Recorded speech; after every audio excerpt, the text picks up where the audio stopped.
welcome to the deep dive.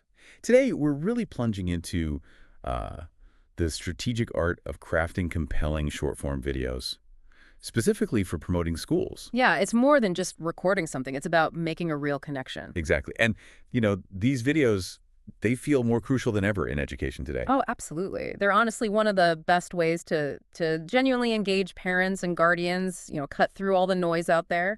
And this deep dive, it's based on some really valuable insights from crafting compelling 1-minute school promo videos. It's an excerpt from K12 Media's Enrollment Copywriting Training Guide.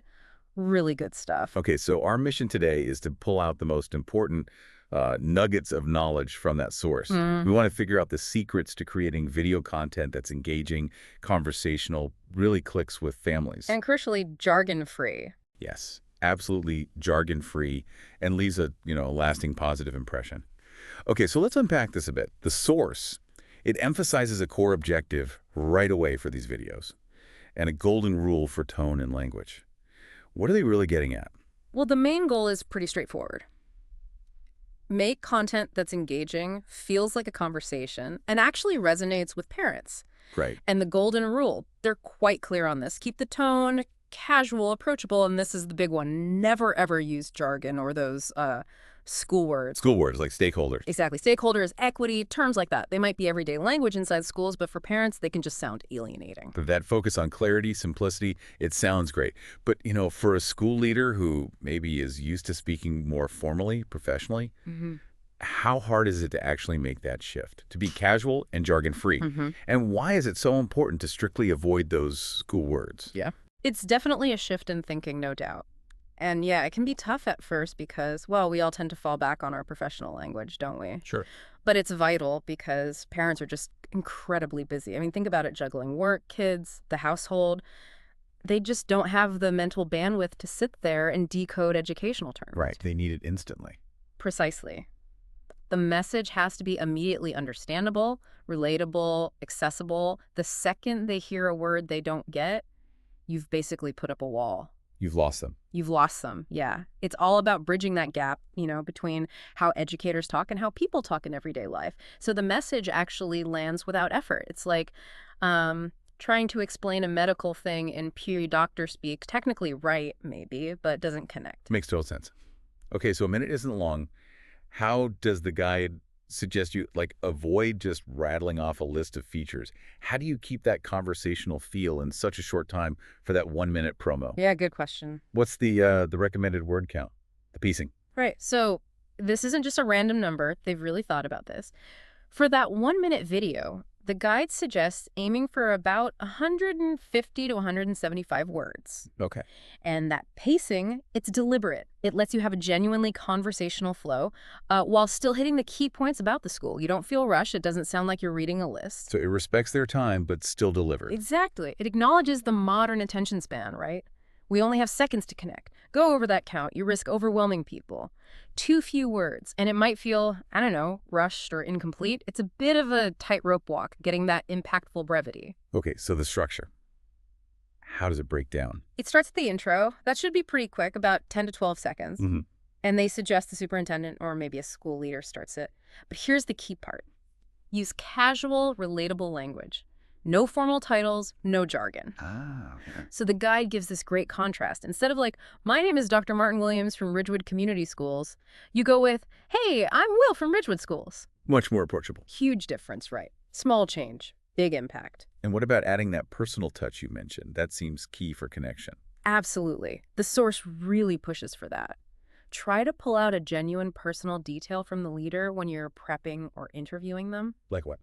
Well, it makes the intro feel much more authentic, helps parents connect on a, human level. The examples they give are great, I was a Westwood grad myself, so this school really holds a special place in my heart. Oh, nice. Or maybe something like, my teaching motto has always been, every single child can succeed. That kind of warmth, it just cuts through the official stuff instantly. Yeah, I can see that. So after the intro? Then you move into the body. That's the main part, about 35 to 40 seconds. This is where you showcase what really makes the school special. The unique stuff. Exactly.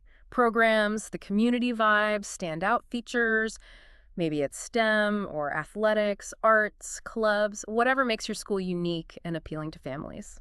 And again, the big reminder, keep it simple, keep it relatable, actively avoid that education jargon. This is the example they gave. Right. Instead of saying, we offer GRSP programs, which, what does that even mean to most parents? Right. Say something like, we offer great early childhood programs to help our youngest learners really thrive. Clear, accessible. Makes sense. And the end. That's the outro. Keep it short, 8 to 10 seconds. The whole point here is to end with a really compelling tagline, something that leaves a strong impression, reinforces the school's brand. Like a final punch. Yeah, stick the landing. They give examples like, at Ridgewood, we're shaping the future. We are Ridgewood. Or maybe at Ridgewood, we're not just about education, we're about building community. We are Ridgewood. Something memorable. Okay, so if you're actually the one writing this script, what are the absolute key copywriting tips, the big takeaways from the guide for these 1-minute videos? Right. For the actual writing, they boil it down to 4 really crucial tips. They're almost principles, really. First, keep it conversational. Write like you're talking directly to parents.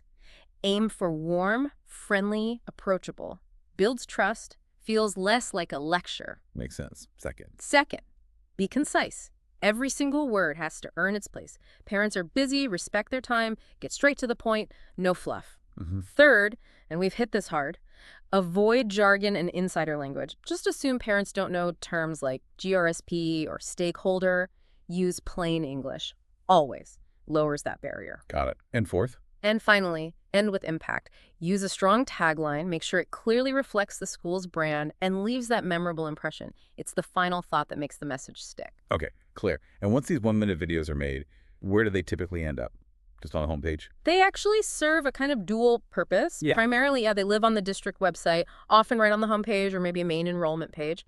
They act as the district's highlight reel. A big overview. Exactly. A high-level explanation of what the school's all about. But they also get used on, interior pages, say for kindergarten Roundup or maybe career and tech ed, CTV. Yeah, okay. But in those cases, the video would be tweaked to focus just on that specific program, not the whole district overview. So it's about tailoring the message to where it lives. Right, tailoring is key. Okay, so I've got the 1-minute highlight reel down, but the guide also mentions even shorter videos. These 45-second clips for social media.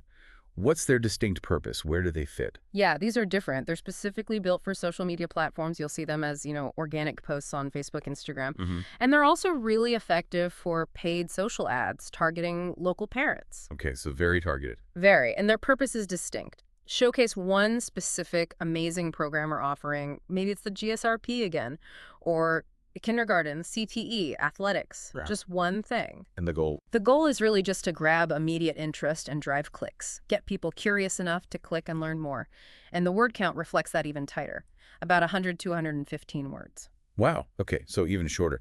How does the structure change then for these really focused clips? How is it different from the 1-minute overview? It's much more condensed, much more direct, built for that rapid scrolling environment, Right. The intro for these starts with a really strong hook, something to grab attention instantly and state the benefit, like searching for a great start to school, or maybe want real-world learning for your high schooler. Straight to the point. Exactly.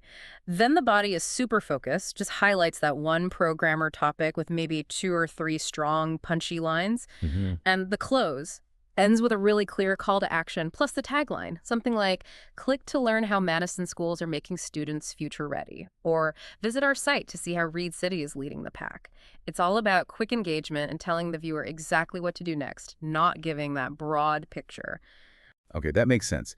So pulling this all together, what does this really mean for you, the listener? Why is understanding these differences, these principles, so powerful, whether you're in education or just, trying to communicate better anywhere? Well, I think it's powerful because it really highlights a universal truth about communication strategy. These school examples, they brilliantly show the power of tailoring your message, the length, the content very precisely to specific platforms and specific goals. It's not one size fits all. Not at all. It's not just what you say, but where you say it, how you say it, and crucially, who you're saying it to. And the big lesson, I think, for everyone is just the fundamental importance of clear, jargon-free communication whenever you're trying to truly connect with an audience. Doesn't matter the topic. Yeah. It's about meeting people where they are, using language they understand, not forcing them to learn yours.